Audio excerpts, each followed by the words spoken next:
Hey everyone, Rascal here. And Mama, welcome to our podcast. Today we're covering one of the most popular and beloved franchises from DreamWorks, Kung Fu Panda. Panda. This awesome story of Po, a panda, on his journey of being the dragon warrior with each movie. While there are 6 movies planned for this franchise, we're covering the first 3 movies, each more awesome than the last. Skadoosh! And the movie first came out way back in like 2006 or 7.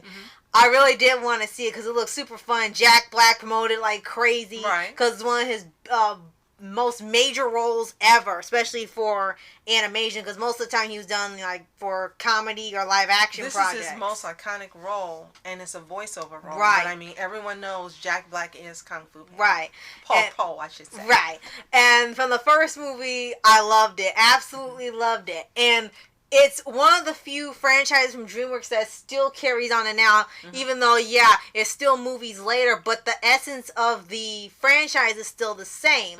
Like like what happened with Shrek, where you had like one goof up and people don't want to remember it, but people still love it. Madagascar, one little goof up. Each one kind of had their own goof up. Kung Fu Panda hasn't had one bad movie. All 3 have done well, and usually that's a hard thing to do because usually they get fatigued, and it's like by the time you get the second or third one, it's like, okay, you need to end this. Or somebody decides, oh, we should go a different route, and we should try to attract a different audience. Right. Yeah. But the key thing for Kung Fu Panda would be about like perseverance and going above what you can do and not letting appearances like precede your judgment. Right. And that's kind of what the basis is for the very first movie. And from then on, this world building gets even greater and greater, and the characters are so memorable. There's still fan art and tributes and theories and stuff for all the characters, and it's been around for so long, and you just don't want it to stop. So with 3 more movies coming, can't wait to see how it'll continue and then eventually end the story. Well, of course, Jack Black is perfect.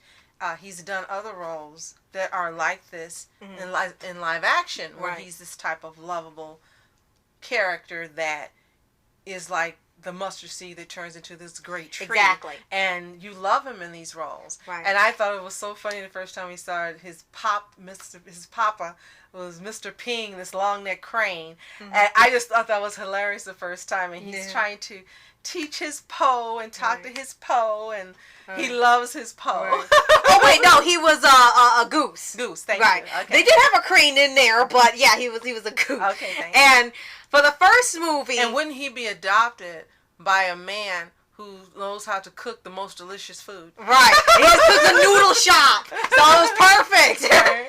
For the first movie, of course, he had to begin everything. He's big fans of Fierce Five, who are these elite martial art warriors, and the characters are based off the actual martial art styles named after them. So they're just literally named after the animal, just crane, monkey, tigers. That's it. Exactly. So it keeps it simple, and they're trained by Master Shifu.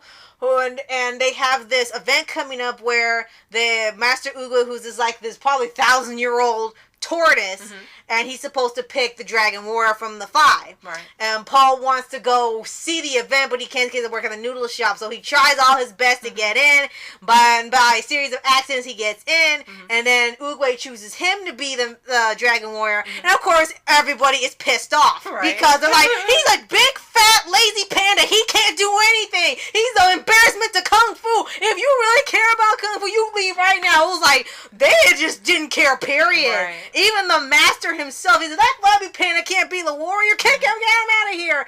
No matter what, Po didn't want to quit, so he was trying to like wear him down. This is like the first time we've seen a teacher actively not want to train somebody. We have seen where teachers act like they don't care, or they got weird ways of training them, and it's all to build them up. No, he made it clear he didn't want to train him. He tried to kick him out. He beat him up. He insulted him. He did everything in his power to get him to quit, and he wouldn't quit. And he was just getting furious until Uguay, told him like there are no mistakes. He was meant to be Dragon Warrior, and he did not get why he chose him. But and then, he learned, found out. Right. And Furious 5 kind of felt the same way too. Now they weren't as harsh as the others. Like Tigress, as you know, would be kind of like the probably the most hardened of all the warriors. But she kind of made it clear she didn't want him. She didn't want him there. The others were kind of like just uncomfortable with him because it's like you got all these skilled masters, and you got a big fat panda trying to learn Kung Fu, and he keeps failing and falling and failing and falling, but he didn't give up. That's right. He really did want to learn Kung Fu because he was training with the people the animals, I should say, he really looked up to. So for him, it was just like he had to just keep trying.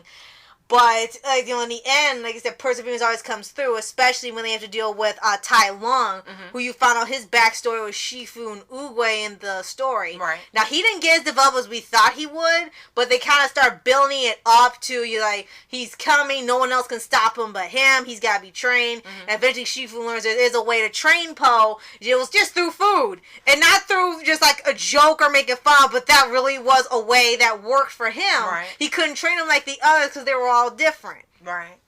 I think two things I really loved about this music. One was, as you said, it shows that perseverance, dedication, tenacity all pay off when you stick with the thing that you love. And he really loved doing the martial arts. Right. He loved Kung it. Fu. Yeah. Right. He respected them. He loved them. And as you said, not judging a book by its cover, which is the old saying, but not looking at someone or something and saying that it can't do, or he or she can't do something because of your preconceived ideas. Right. Because you never know what people are capable of. Right. And heart and the love of something and a determination and just the universe will assist anyone in doing what they want to do. So yeah, quickly before I get to the second movie, Kung Fu Panda 2, glad you brought that up. In essence, it's almost like Avatar: Last Airbender, where they kind of had this spiritual, a moral lesson in it. You always hear Oogway have like these little sayings, and sometimes they sound more, but when you think about it, they actually do make sense. And it's on the way of the mind, body, and spirit work together, and it's all just really positive for the entire movie. There's never a part where like something feels wrong or false throughout the entire time. And the second thing that I loved is being a Bruce Lee fan. Yes, I still am. I know it was before my time, but still, when you have parents who watch the Bruce Lee movies, your Nana watched the Bruce Lee movies, I love Bruce Lee movies still. And I love how the element of, as you were saying, the martial arts styles were worked into here and stayed true to a lot of the essence and techniques and styles that actually exist in martial arts. Right. I really liked that. And I liked how, again, even all the characters even here, even the ones that were supposed to be villains, you could see there was a respect for martial arts. Right. From every direction. And I really love that about this movie. And the best thing was this unlikely character being the representation of all that is good and pure and honest and wonderful for martial arts. Right. And for people. Right. That's what I really liked about Exactly. That's exactly right. Now, going to Kung Fu Panda 2. Now, this one had a little bit more serious tone. Not just for the plot, but for the villain. Right. This one was Lord Shen, who was voiced by Gary Oldman.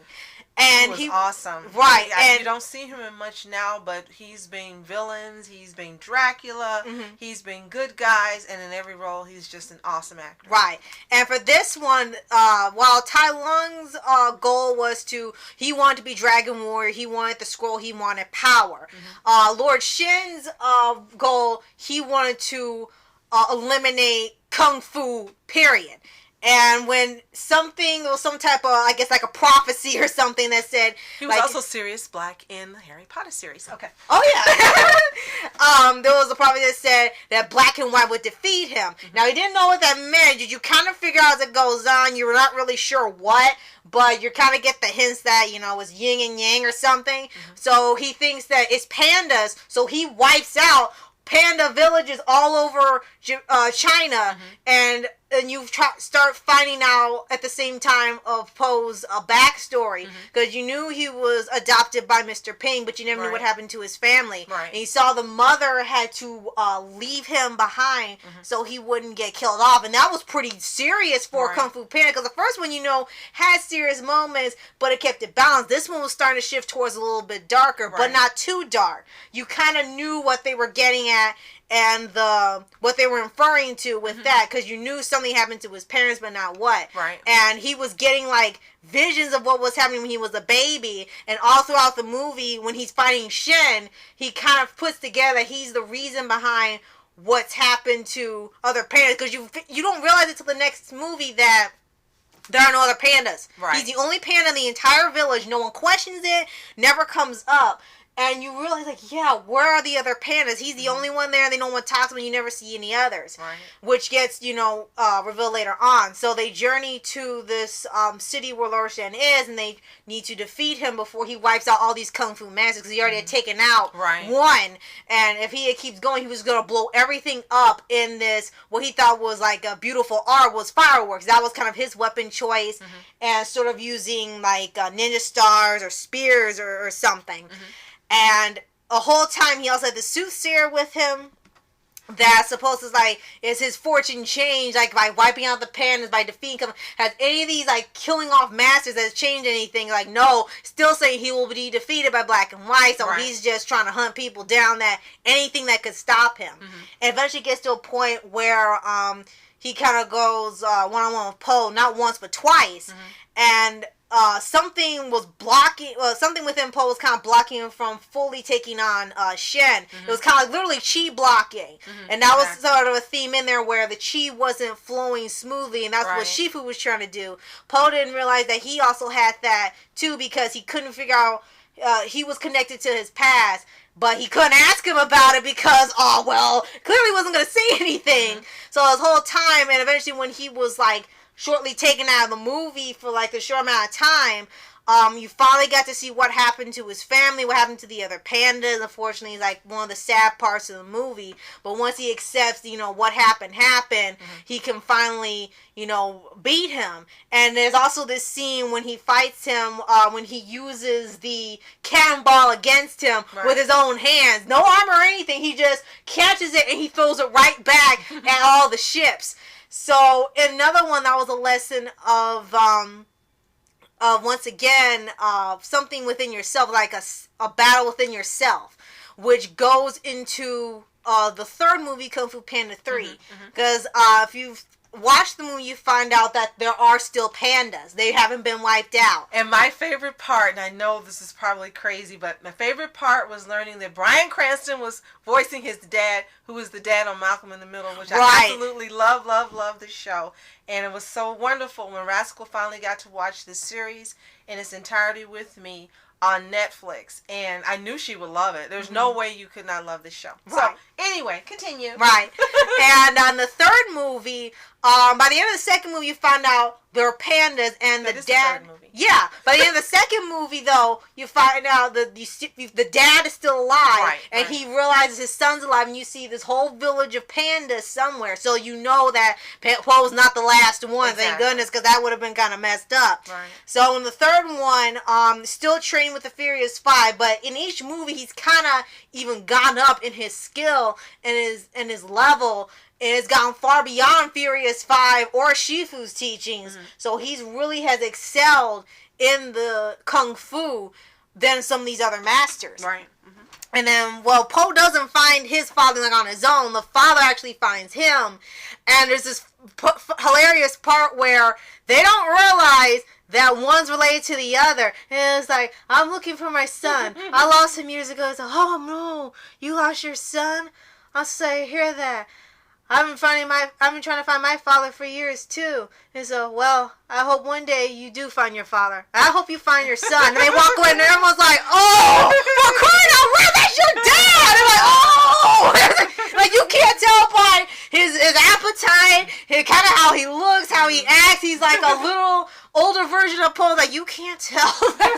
And Mr. Ping was crazy jealous. He was like, how do you know it's your father? It could be any panda. and it wasn't like irritating or anything like, oh gosh, why did they add this in? It was hilarious because he really loved Po. And he's always his son, always will be. And finding out his biological, his birth father, it was around. He was like, he doesn't want to get replaced. He doesn't want to get forgotten. And that never happened throughout the whole movie. And the panda dad, named Mi Shan, he never felt like that either. So they left out the trope where the parent doesn't approve of this, or there's this constant battle. There was no battle. He was totally fine with Mr. Ping. It was just Mr. Ping was acting a little crazy. That was it. Right. But it was, as you said, this was also a great movie. One thing that really, I think you didn't think it would happen, because the animation was so great in the first one. But with each movie, the animation gets even better. Right, more you could fluid tell. And beautiful. You could tell in the quality. The third one was so far the best one in terms of animation and story, because they also had this new villain named Kai, who was absorbing the chi of kung fu masters that had passed on. Yeah, that was dark too. Yeah, that was really dark. Yeah, so he could take ones from the living and the passed on, and he could turn them into what they were called like jade zombies. They call them zombies, right. And he could even pass from the spirit world to physical world and keep taking people's chi and turn them into zombies.